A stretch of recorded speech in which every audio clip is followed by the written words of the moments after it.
especialistas ouvidos para falar sobre os desafios de 2021.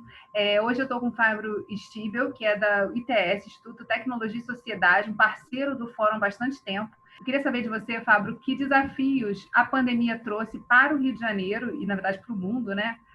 Nesse ano de 2020, aprofundando aí determinadas crises e coisas que a gente vai ter que enfrentar nos próximos anos.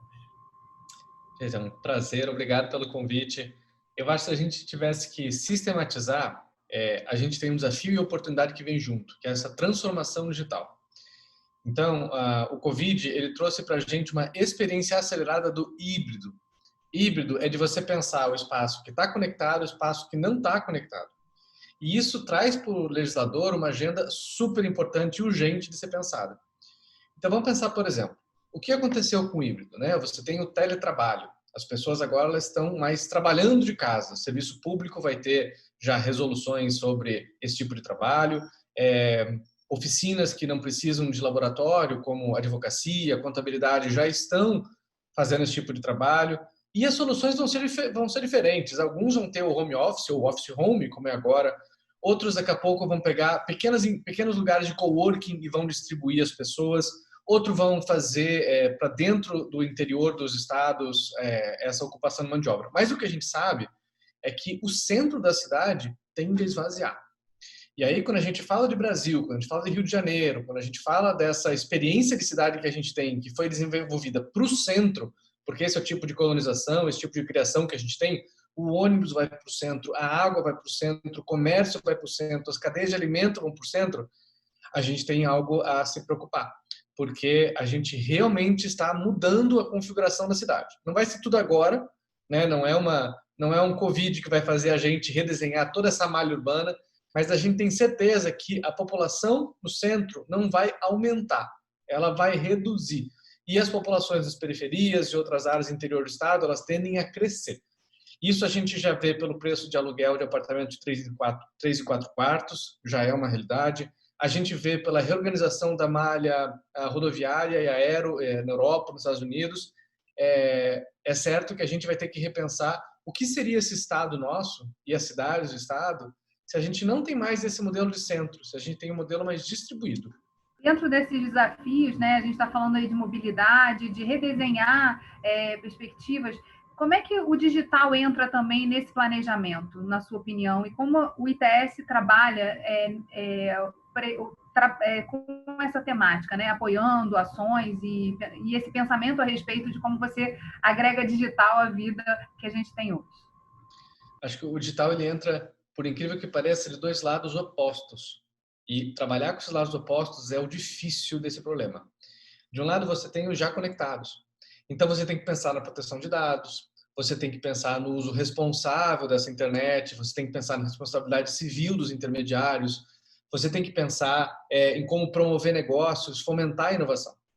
Do outro lado, você tem os desconectados. 30% do Brasil é desconectado. A situação no Rio de Janeiro não é tão ruim como é, por exemplo, em Roraima, mas nós temos um grande déficit de conectividade. E você tem ainda aqueles conectados que têm internet, mas não internet de qualidade ou na quantidade suficiente. E aí, como é que você vai pensar em escola pública se você não tem internet para acessar isso? Como é que você vai pensar em participar de um teletrabalho se você não tem uma internet que te permita ter uma voz normal, uma imagem normal? Né? Como é que a gente pensa na logística do e-commerce se a gente não tem daqui a pouco essa internet chegando lá para a pessoa poder despachar o que ela vende, para ela poder receber insumos para a produção? Então você veja que esse digital ele traz uma obrigação da gente pensar a conectividade como uma infraestrutura super necessária. Para os superconectados, que já participam dessa economia e dessa sociedade, você tem um tipo de aproximação, e para os desconectados você tem outro. Para uns você aumenta o valor da conectividade, para outros você tem a obrigação de criar essa conectividade. Isso aí é um desafio gigantesco que é o da educação. Do perigo que a gente tem ao entrar nesse mundo digital, né, de cabeça, de criar uma exclusão e uma divisão e uma separação que assim se aprofunda por falta de acesso a essas tecnologias. Como atuar nesse momento? Quer dizer, qual deve ser o papel do governo, dos agentes públicos e da sociedade, né, nesse diálogo permanente, para que a gente possa acelerar, né, algumas paradas, interrupções que a gente teve aí por conta da pandemia? Quando a gente fala de conexão nas escolas, né, o ITS trabalha há mais de 5 anos com esse tema, é um problema de prioridade. Quão prioritário é de conectar as escolas? E aí vale a pena dizer que mais da metade das escolas públicas estão desconectadas. E aquelas escolas que a gente chama de conectadas é a conectividade do diretor. Você tem um computador que manda o que é necessário para a administração pública, mas você não tem a experiência do aluno. Então, se você deveria conectar um lugar, tem que ser a escola. Pela experiência de ensino, pela relevância daquela escola na comunidade, pelo papel que o professor tem nesse aprendizado, né, de educação digital e outras coisas. Qual que é a realidade? O que o Covid mostrou? Saiu uma pesquisa do CETIC muito interessante, que mostrou que 29% das escolas, públicas, privadas, rurais, urbanas, 29% das escolas tinham uma plataforma de educação. Só menos de um terço. E aí começou o Covid e agora está todo mundo em casa. Então você vê o caos que é isso daí. Por outro lado, a gente vê um crescimento constante de quantos professores utilizam o celular para fins educacionais, que já passa de 80%. Então, você vê que o que falta é um planejamento estratégico para priorizar isso. A escola tem que ter internet, essa internet tem que ser distribuída interna, existem boas práticas para isso. Vários estados têm modelos diferentes, público-privado, público-privado, você tem diferentes soluções para isso. A governança dentro das escolas públicas é central para que essa conectividade ela tenha valor e a valorização do professor. Então, eu acho que nunca foi tão importante a gente pensar que nenhuma escola pública deveria não ter internet de qualidade para o ensino. Se isso era urgente em 2019, imagina em 2021. Fábio, eu queria que você falasse um pouquinho sobre o papel do ITS, né? Qual o foco de vocês de atuação e como é que vocês podem estabelecer parcerias com governos para impulsionar determinadas agendas como essa, por exemplo, da conectividade, da digitalização dos serviços, do olhar mais para o consumidor, né? O cidadão que vai utilizar aquele serviço.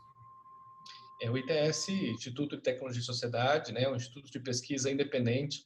A gente fica a 3 metros do Marco Zero do Rio de Janeiro, é só atravessar a Rua da Lerge e nós estamos lá enquanto escritório.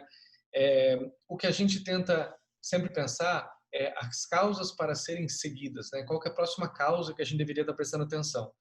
Então, a gente faz o estudo de pesquisa, a gente produz conhecimento, mas a gente trabalha muito com as questões regulatórias e sempre voltado para o interesse público.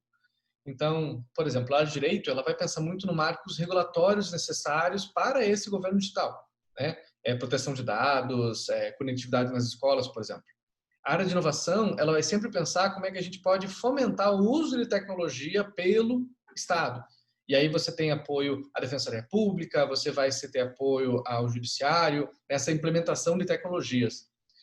A área de democracia e tecnologia vai pensar em como é que a gente pode conectar cidadão e Estado, né? Então, usar plataformas para que eles criem políticas públicas, para que a sensação de confiança e transparência aumente no cidadão. E a área de mídias vai sempre pensar de como é que a gente pode criar um ambiente mais acolhedor, menos tóxico para o debate de políticas públicas. Nós somos absolutamente multissetoriais, nossas fontes de financiamento estão sempre no site, os trabalhos que a gente faz, e nós nascemos no Rio de Janeiro, estamos no Rio de Janeiro, a gente opera com o mundo todo, mas o Rio de Janeiro é, sem dúvida, um espaço de muito carinho, de muita atenção, não só porque estamos lá, mas porque é um estado de muita relevância para o Brasil. Fábio, muito obrigada por você ter participado desse desafio aí de falar sobre 2021 e as perspectivas. A gente pensou nesse projeto como um projeto que pudesse unir as pontas e mostrar que há muita coisa a acontecer e que a gente pode, a partir dessa participação, dessa troca entre instituições e o poder público, avançar bastante em agendas que são prioritárias para mudar aí a realidade pela frente. Sairemos diferentes dessa pandemia, mas o que a gente quer também é que as coisas que precisam mudar também sejam impulsionadas nesse processo de mudança aí que a gente quer ver na sociedade. Então, muito obrigada aí pela sua participação. Um abraço, é sempre um prazer, estamos sempre abertos a colaborar.